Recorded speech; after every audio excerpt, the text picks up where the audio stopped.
Primeiro, eu queria fazer questão de registrar uma questão aí que agora foi até comentada pela presidenta Marta, de que nós temos nos postado aqui, principalmente nas comissões, de que, dada a complexidade, e é reconhecida por todos, e as mudanças que estão sendo feitas em conquistas históricas, até, às vezes até seculares, dos avanços que nós conquistamos na relação capital e trabalho, ela precisa que realmente esse Senado brasileiro, da República Brasileira, possa se dedicar não só com mais afinco e com mais tempo para debater essa questão.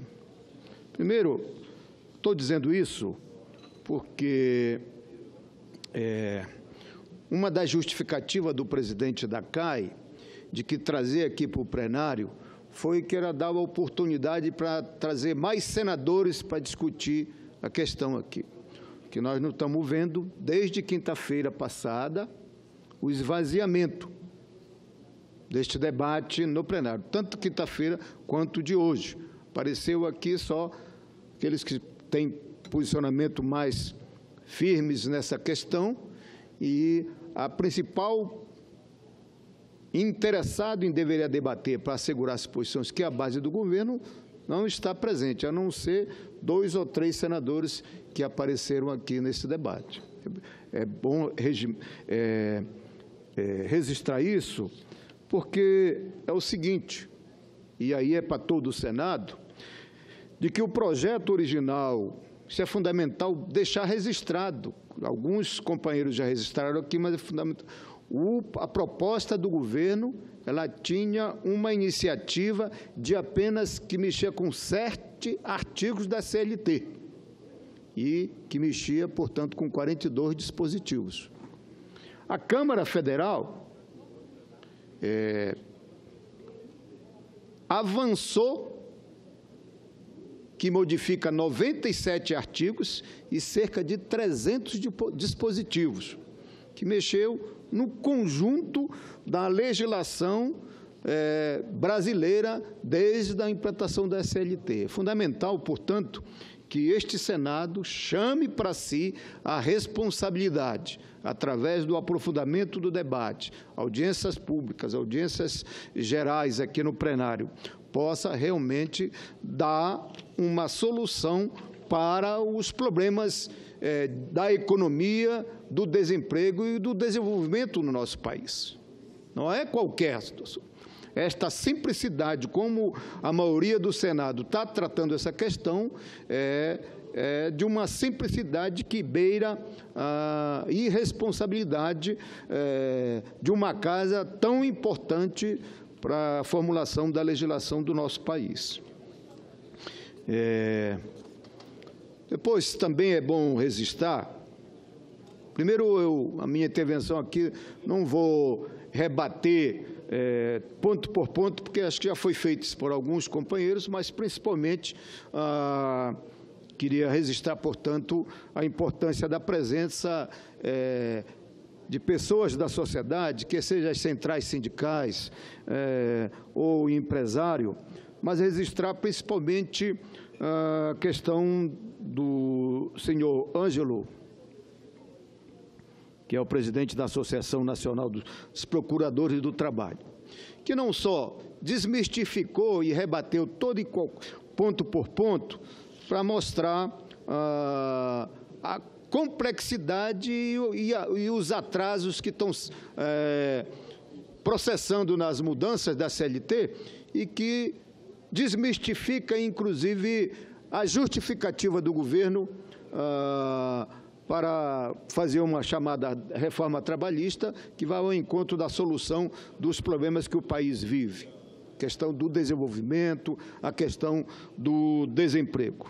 Acho que o Adriano, aliás, o Ângelo Fabiano, desculpa chamá-lo, mas é nosso procurador, acho que respondeu e desmistificou toda essa questão ponto por ponto.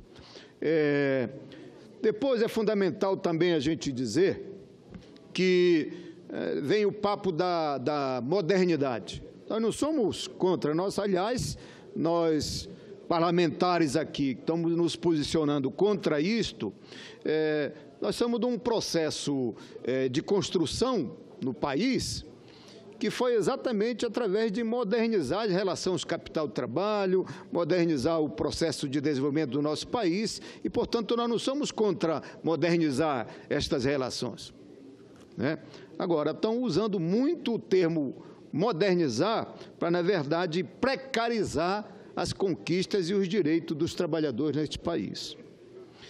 Depois, é fundamental também registrar a questão da legitimidade da iniciativa deste processo. O governo Temer não tem legitimidade, não tem força política perante a sociedade para propor tais mudanças e tantas mudanças.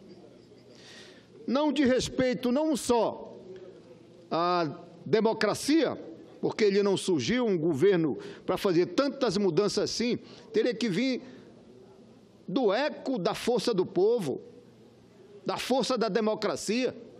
É um governo, portanto, que não tem legitimidade para fazer as mudanças, que não tem nenhum respeito pelas conquistas, pelos avanços históricos da classe trabalhadora. Na época que se constituiu a CLT, foi um governo que, para atender as lutas da classe trabalhadora, principalmente na década de 30, e que a principal bandeira do movimento sindical da época era a jornada de trabalho, e um conjunto que o governo foi obrigado, importando, inclusive, de uma legislação de um outro governo autoritário, que era a Carta de Lavoro da Itália, mas necessariamente foi obrigado a criar a CLT, que, na verdade, para aqueles que vieram lutar depois, como a nossa geração, e aqui as centrais sindicais estão, a CLT é considerada, para os trabalhadores brasileiros, um piso das relações capital e trabalho, e que, portanto, a convenção coletiva, as negociações coletivas, a proteção do direito do trabalho, era exatamente para avançar muito mais as relações, porque mesmo com a CLT não atendia as relações da relação capital e trabalho, na questão do local de trabalho, da humanização do trabalho. Foi a luta operária, a luta da classe trabalhadora, que em determinados momentos, principalmente na Constituição de 88, que colocamos lá conquistas importantes, avanços importantes nesse equilíbrio da relação capital e trabalho. Portanto, o que está acontecendo hoje são duas coisas fundamentais nesta proposta. É a precarização do emprego e do trabalho e o desmonte da organização sindical que a classe trabalhadora organizou por todo esse tempo e que conquistou equilíbrios e avanços importantes na relação capital e trabalho. Portanto, é tirar o movimento sindical, o sindicato, como instrumento da defesa coletiva e fortalecendo, precarizando a relação individual na relação do capital e trabalho. Esse é o contexto que está posto nesta relação, na questão da reforma trabalhista. Repito, desmonta o Estado social que nós estávamos construindo no país e desorganiza a estrutura sindical, que foi esta, a estrutura sindical combativa, que colocou, inclusive na Constituição e nos avanços de legislação importante no equilíbrio da relação capital-trabalho. Tudo isso está sendo colocado por terra, precarizando o emprego. A justificativa de emprego pode até criar mais emprego, mas precariza o emprego.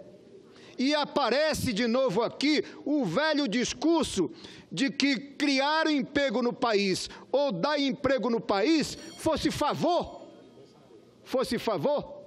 das empresas. Nós colocamos na Constituição brasileira a função social da empresa.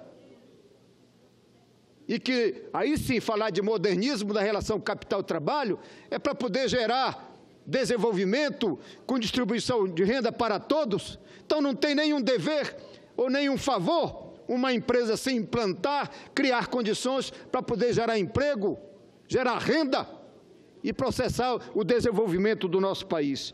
Por isso, esse papo de geração de emprego é outra coisa importante, porque quebra o contrato coletivo e joga para o cidadão que está atrás do emprego aderir à oferta da empresa nessa precarização da relação capital e trabalho, com essas questões que estão colocadas aí, tirando o sindicato como instrumento de negociações coletivas ou de interesses para proteger não só o indivíduo, mas proteger.